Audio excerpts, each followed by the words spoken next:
Hello and welcome to the first of our four-part video series on email marketing for B2B e-commerce brands. Thanks so much, SparkLayer, for putting this together and inviting us. My name is Jeff. I will be hosting the first two of these videos. My partner, Kyler, will be hosting the second two videos in this series. So, why are we here? We are here to talk about email marketing for B2B e-commerce brands because it is such a wildly underutilized tool for your marketing strategy. And we're going to talk about four different ways that email marketing can benefit your B2B e-commerce company. The first one is acquiring new customers, which is what we're here today for. The second one is onboarding your new customers and giving them a great experience. The third one is retaining more customers. And the fourth one is getting some of your legacy customers to adopt the e-commerce platform, which has an insane amount of benefits, but we'll get there. So we're going to dive right into the content today. We are talking about acquisition. How do we acquire new customers? And we're going to start with the problem. We're not going to start with the solution. We're going to start with the problem. Most B2B brands have a traffic problem, but it's not the one that they're thinking about. See, it's not necessarily that you need more traffic, and that's usually the solution that most of these brands that we encounter think. Well, we'll just throw some more money at the ad spend, right, and just drive more traffic, and that's how we'll get more customers. But the real problem is that the traffic that they are driving is converting very, very inefficiently, right? And we believe that email can really, really solve this problem, and we're going to show you how. First, why should you trust us? My name is Jeff. I've been working in email marketing for 5 years. My partner, Kyler, has been in marketing for quite a while, and he was a CRO at a B2B e-commerce distributor for the last several years. So together we've been in marketing for a long time, and we've driven a lot of value for our clients. So we are not here to talk about us. We are here to talk about, again, the problem. We're here because most B2B e-com brands spend 60% or more of their marketing budget on ads. And then here's the kicker. But then 98% or more of those visitors leave without doing anything on your site, without becoming a customer. They visit the site and then they leave. So let's just say you spent $40,000 on ads last month. 33,057 people clicked at $1.21 cost per click, which is pretty average. That means that 826 of those people purchased at a 2.5% conversion rate, which could be a little generous. We don't know. So then the big question is, what happens to the other 32,231 people, right? No purchase, no contact information. They just visit and leave. Meanwhile, your ad costs are increasing every year. Revenue and new customer acquisition is decreasing, right? So what gives?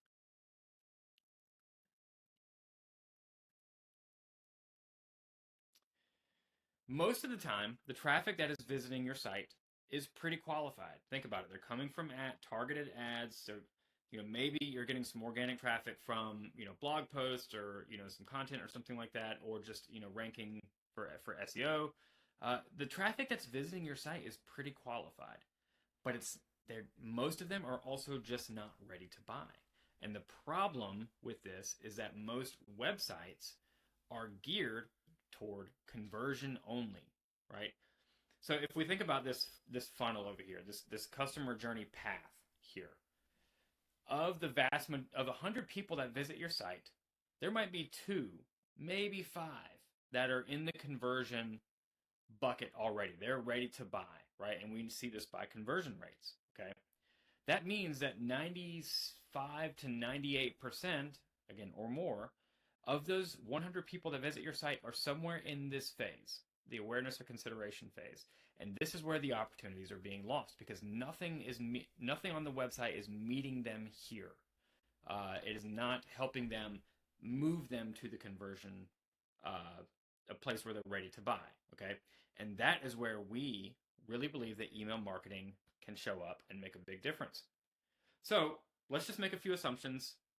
taking a step back, let's make a few assumptions. If your site already gets a steady flow of traffic, and if those visitors are being qualified by ad targeting or content SEO, we can safely assume that you can convert more than 1% of them if you have a better way to approach them. So what is that better way? You leverage three very, very human, very natural, timeless marketing principles: curiosity, trust, and awareness. And how this looks specifically with email marketing is for curiosity. Curiosity piques their curiosity right when they land on the site. It gets them interested and it draws them in and makes them actually stop in their tracks. Okay? And we do this with an irresistible, highly visible opt-in that is geared towards a business buyer. The next step is trust, because no transaction in the history of transactions, especially B2B, happens without trust. Trust is the currency of business, right? So we have to build up trust.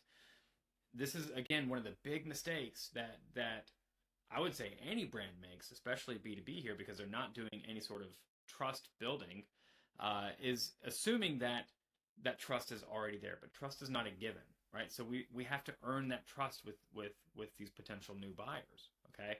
And the way that we do that is through a series of follow-up emails that are focused on building connection and credibility, while also pointing them back to the offer that we presented to them here, right? So the curiosity, to backtrack a little bit because I didn't explain that very well, the curiosity piece might be some sort of special offer, free shipping, even a very highly valuable piece of content, something that is going to pique the curiosity of your potential buyer, and draw them in and make them want to engage with you further without necessarily spending money right in that moment. Okay, and then trust on the back end of that curiosity, then it just builds that rapport that is needed for them to take the next step. So you move from curiosity to trust, and then the last step here is we stay top of mind. We just kind of keep that awareness through the first week or two of their interest while they are the most interested in you. Think about it. If somebody lands on your site and they don't purchase, but they opt in for your email list because of a special offer or free shipping or content or whatever, that is a very, very warm signal that they are interested in you, right? And the worst thing you can do is ghost them. The worst thing you can do is go dark, right? So we build trust, we establish awareness, we stay top of mind over those first 5 to 10 days after they showed initial interest with you, because that is when we have the best chance to then convert them to becoming a customer. So let's zoom out for a second.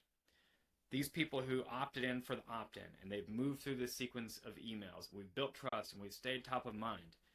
If you do not have this pop-up, this opt-in and the series of emails, those people would have just disappeared forever. Now they're in your ecosystem and you're building trust. You're establishing a rapport with them. You're staying top of mind, which is like marketing gold, okay? So that's the power of this, is it captures more people and brings them into your ecosystem where you can then control the relationship with them. So here's how it kind of all fits together. The old spray and pray way, which we've kind of talked about earlier, is somebody sees the ad, clicks on it, visits your website, and then you cross your fingers and hope they become a customer. That's really kind of the way that historically it works. So the new predictable path that we have outlined here is somebody sees the ad, clicks on it, visits the website, they opt in. They're not ready to buy, so they opt in. They go through the welcome flow, and which is that series of emails that we spoke about, and then they become a customer, right? So it's a much more predictable path just by inserting these two steps into their journey. So we're going to talk about the two parts here, the opt-in and the trust-building sequence of emails, which we call a welcome flow. The opt-in is the initial offer. It's not just some little old discount. It's actually, we want it to be a magnet for your business buyers, right? So if you think about, 5% off, even 10% off, maybe that will get, some people will turn their heads, but quite likely, we want the offer to be a little bit stronger than that, to be something that is actually, my goal with an opt-in is to really understand who the people are that are landing on my site and what kind of offer is going to stop them in their tracks and make them pay attention. That is what a good opt-in does. So, in order to do that, it needs to be clear, compelling, and helpful. It should speak directly to the business buyer, like I just said, and it must be highly visible. In other words, not buried in the footer of your website or in some top banner that nobody really ever sees, right? It needs to be highly visible. It might seem like, pop-ups are really, really annoying, but they work really, really well, right? So there's kind of a little balance there. And as I said, it doesn't necessarily have to be a discount. It could be free shipping. It could be free samples. It could be helpful content. It could be a lot of different things. And we actually like to test different things just to see what speaks more compelling to your potential business buyers here. So it can really be anything as long as it provides some sort of value and curiosity to your potential buyers. So we'll look at a few examples of some of these opt-ins here. Clean Freak has a good one here. It's a somewhat compelling offer. Again, 10%, it's, maybe it's going to, turn my head and make me stop. Depends on how big my order is, right? 10% off $100 is, it's not really going to, make me that curious, right? So somewhat compelling offer, minimal required fields. They only ask you for the email address. We actually like asking for the first name as well, but no more than that. You really kind of want to keep more required fields equals more friction, or more reasons for somebody to not give you their email address.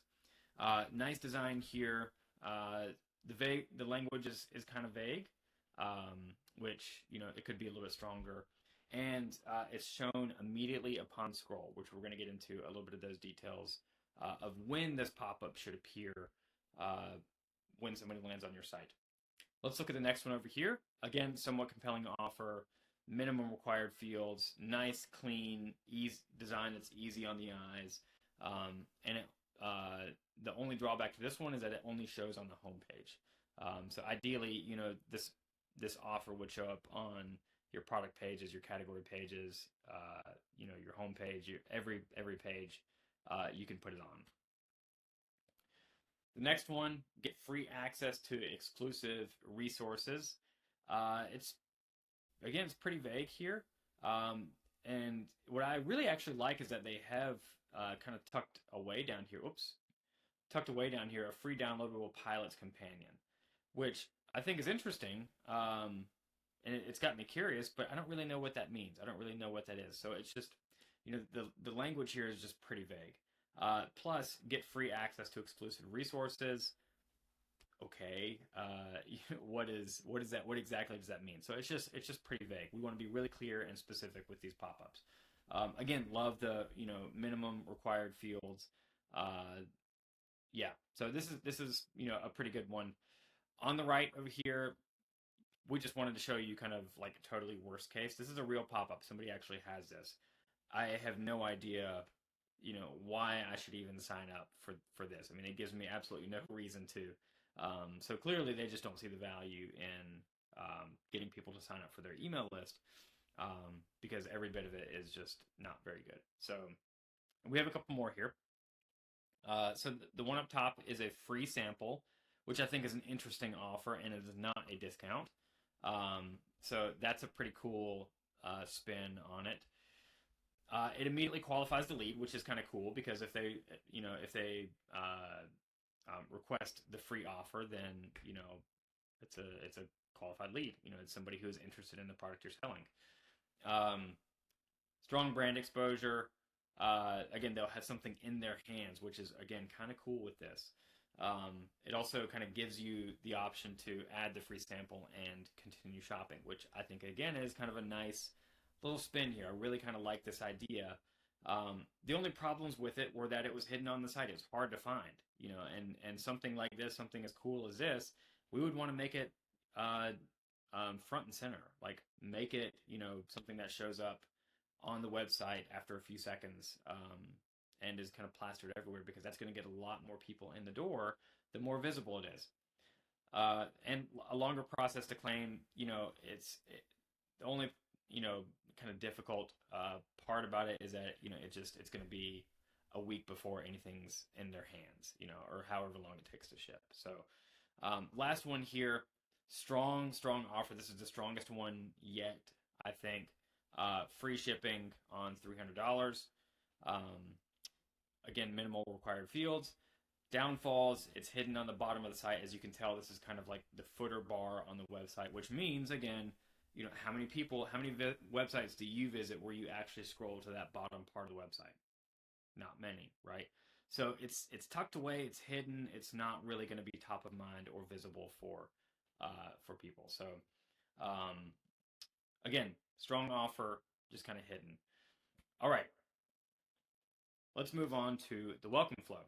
And again, this is a series of about 5 emails that are triggered, or automated emails that are sent out over about 7 to 10 days. Really kind of, pick your poison. I like to go faster. I actually like to go with, an email a day, just because, like I said earlier in this conversation, when they're warm, we want to try to win them over as quickly as we can, because that's when they're going to be the warmest.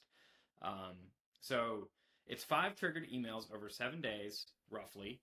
And this is where we really try to establish trust with these potential buyers, assuming that, not assuming, knowing that they are real humans on the other end, right? These are not statistics and subscribers and leads. These are real human beings, right? And so that's why trust is so important, especially in the B2B world, right?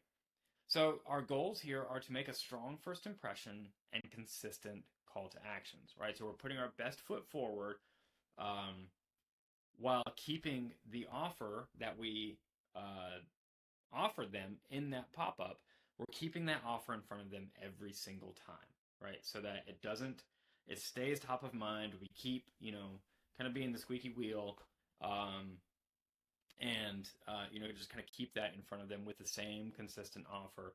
We're not throwing out, free shipping one day and 20% off the next day, and a bundle here. Like, we're just kind of keeping that offer consistent, because too many different call to actions creates confusion, and confusion leads to no action at all, right? So we want to be consistent and keep it clear and simple. We're focused on positioning, not just pitching. So, in other words, we want to sell, but we don't want to be pushy either, right? So there's a nice balance here that we want to strike with this welcome flow of focusing on positioning, and, while also selling, right? So there's a nice balance here. Otherwise, you don't necessarily want to just earn trust and focus on positioning and never sell anything, right? So there has to be a nice balance here. And this flow is designed for business buyers who may need some time and consideration, right? We're not really hammering them with urgency. We're not really, these aren't necessarily impulse buys, and we understand that. And so that's why we give them 7-10 days, and really kind of hit them with the, kind of the main things that they need to see over those days, if they need to make that consideration, right? So the way that we like to think about it is, that old sales mantra, I guess, of 7 to 8 sales touch points before a sale occurs. Well, with the welcome flow, we're doing that in the first week, right? So they have the ad, they have the website, they have the opt-in. That's 3, and then they get 5, at least 5 emails from you. That's 8 touch points right there in the first week of them encountering your brand, versus kind of the old spray and pray way. They see the ad, they visit the website, and that's it. And then maybe they see a retargeting ad later if you're even doing that. But that's 2, maybe 3 touch points. It's just not enough. It's just not enough to establish trust. So we're not going to get into the specifics of the welcome flow in this video. You can find that in the next video of the onboarding, as part of the onboarding discussion. What we're going to talk about next is, what is the lift? What is the increase you can expect to see with this predictable path, as we're calling it here? you can expect to see an increase in traffic capture. We improved the opt-in of one company from 2.7% to 7.1%. So they already had a pop-up. They were already doing the stuff, but they were only converting 2.7% of the people who landed on their page onto the email list. We increased that to 7.1%, which added 8,900 new email subscribers into their ecosystem every single month. So these are now people, 8,900 every single month. These are now people who are familiar with your brand, know you, trust you. You've had multiple touch points with you. So at any point, even if they don't become a customer right away from the welcome flow, there's a strong chance that they become a customer down the road because they now know, like, and trust you because they are now in your ecosystem and you're staying top of mind with them with emails, right? So you can also expect to see an increase in traffic conversion. So after we increased the opt-in here, we revamped their welcome flow to nurture and convert their new subscribers, which led to a $35,000 lift in incremental monthly revenue, right?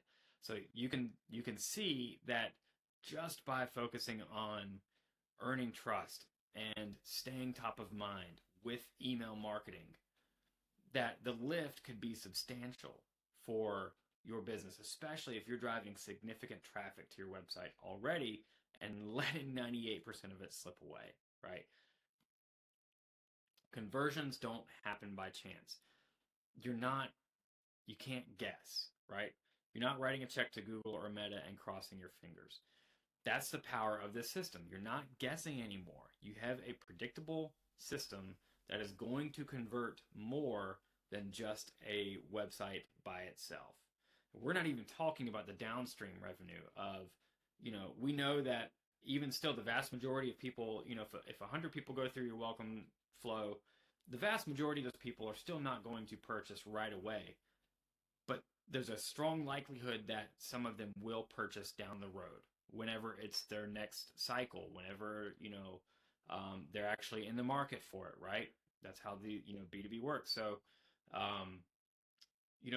we're not even talking about the revenue downstream effects, the downstream revenue effects of this. Just immediately, you're getting more leads into your system every single month. And even if this system adds a 2 to 3% lift in conversions, that's, if you're getting a substantial amount of traffic, that's dozens or hundreds of new customers every single month on autopilot. So, what are some common mistakes that we see with this when people try to implement this? What kills conversions? Asking for too much info. We spoke about this earlier, but if you are asking for a phone number or a company name or job title, those, in my opinion, are friction points, right? I personally don't like giving out my phone number. And if that is a required field, well, I'm just probably not going to opt in because I just don't want to get texts. I'm not there yet, right? Some industries, some verticals, maybe that's the case where, a phone number actually, actually does benefit and people don't mind giving it up. That's fine, right? But just because you want more information about them, it's probably going to reduce drastically the number of people who actually sign up. They're friction points, right? Any of these are. Another common conversion killer is the pop-up showing before the visitor reads a word. So again, a visitor lands on your site. In the first 2 to 3 seconds, they're scanning your site and kind of taking it all in and trying to figure out, if you are the right fit for them, right? And, that first impression is going to be really important. We'll talk about that also in the onboarding series or in the onboarding video as well. But that first impression is really, really important. So if your pop-up shows, as soon as they land on the site, they haven't had a chance to digest anything on your website yet, right? So we want to give them a few seconds to digest, 5 seconds to digest the main section on your homepage, see the promise that you're making, see the value proposition you're making before we actually make them some sort of offer, right? And you can show that pop up a number of different ways. You can show it after 5 to 10 seconds. You can show it after, somebody scrolls 50% of the page because that means they're, kind of interested and they're paying attention. You could show it on exit intent, right? So whenever they get ready to leave, when their mouse moves up, it can trigger the pop-up to show. Another common conversion killer is weak or boring offers. Again, 5%. It's really, even on $1,000. That's, what is that? I think my math is $50 off there. I mean, big whoop. So if you're going to make an offer, make a good one, right? If you're going to stop people in their tracks, stop them in their tracks. Don't, skimp on the offer there. Consumer tactics are also a conversion killer in B2B because, again, urgency just really isn't, going to compel people to buy. At least, urgency on their end, when they need a part and they need it fast, that's a different story. But you just kind of making a, 20% offer and then saying you have, a day or two to use it. If they're not in the market, they're not in the market. If they're not ready to buy it, they're not ready to buy it. So you can't really force it with some of those D2C tactics like you can in D2C. So the main thing here that we want to kind of highlight, though, is avoiding friction equals faster trust. So the more friction the more easy you can make it to get them into the ecosystem, the sooner you can sell to them, but also the sooner you can begin to earn their trust and become that established, trusted brand for them. All right, a few bonus tips before we head out here to the next video. To make your welcome flow work harder, treat your subscribers like real people, not just money bags. Earn their trust. We've said this a number of times, and we say it because it's true, because it matters. You don't like being treated like a data point or a subscriber or, a walking, vending machine that spits out money whenever I want money, right? You don't like being treated like that, so let's treat our subscribers like real people. One clear call to action across the whole sequence of emails, right? So as I said earlier, this isn't Baskin and Robbins. There's not 44 different flavors or 44 different things to choose from. What are they, 32, I guess. The point is we want to keep one clear call to action to avoid any kind of confusion, right? And keep that offer consistent through every single email in this initial series. We do not want confusion to be part of our initial first impression with people, especially potential customers. Keep the design in your emails to a minimum. This is an email, not a website. Don't be pushy, but also don't be passive. So make the offer, but do it in a way that feels very natural, that feels very much a part of the conversation that you're having with them or the journey that they're on with you. Send the email from a real person. So instead of your emails coming from Acme Supply, it can be Sally at Acme Supply, right? Or even Sally Jones. It can be just your name if you want to. But we like connecting with other people, especially in B2B, right? I don't know why, more B2B brands don't realize that, but it's people to people. It's not brand to people. We don't want to connect with faceless corporate companies. We want to connect with real people at these companies, okay? And the last thing is to help them picture the transformation, who your product helps them become. So this is not just about the product. It's not just about the features or even the benefits. It's about the person on the other end and who they want to become, what they want to achieve. The more you can help them picture that transformation happening with your products, that is where you will really, really win with some of your email content. To recap, remember that, if there's pretend there's 100 people in this funnel or journey here, 2 to 5 of those 100 are going to be right here. The other 95 to 98 are in the awareness and consideration stage, which means they are not ready to purchase. And we need to have a plan to move them down the funnel or through along the customer journey. That is what this predictable path does. It's a very, very simple system with really, really big results. Again, by focusing on driving curiosity with a strong opt-in, building trust with an automated welcome flow that also establishes authority. Authority and trust go kind of hand in hand. And also with those emails, you're staying top of mind, right? So beyond that first touch point, you are doing the timely follow-ups that you are supposed to. Um, I kind of, again, I like to think of this as the sales process on autopilot. So, if marketing and sales can kind of work hand in hand here, even better, right? So this is our conversion catalyst system. It is what we actually help implement for B2B e-commerce brands. And that is all that we have for the acquisition piece of this discussion. Again, we have three more parts. Awesome. We have three more parts to this discussion: onboarding new customers, which is the next video, retaining more customers, and getting some of your legacy customers to adopt. Again, I hope you can already see the value of this, of what email marketing can do for your company if you do it well. Shoot, even if you just do it at all at this point.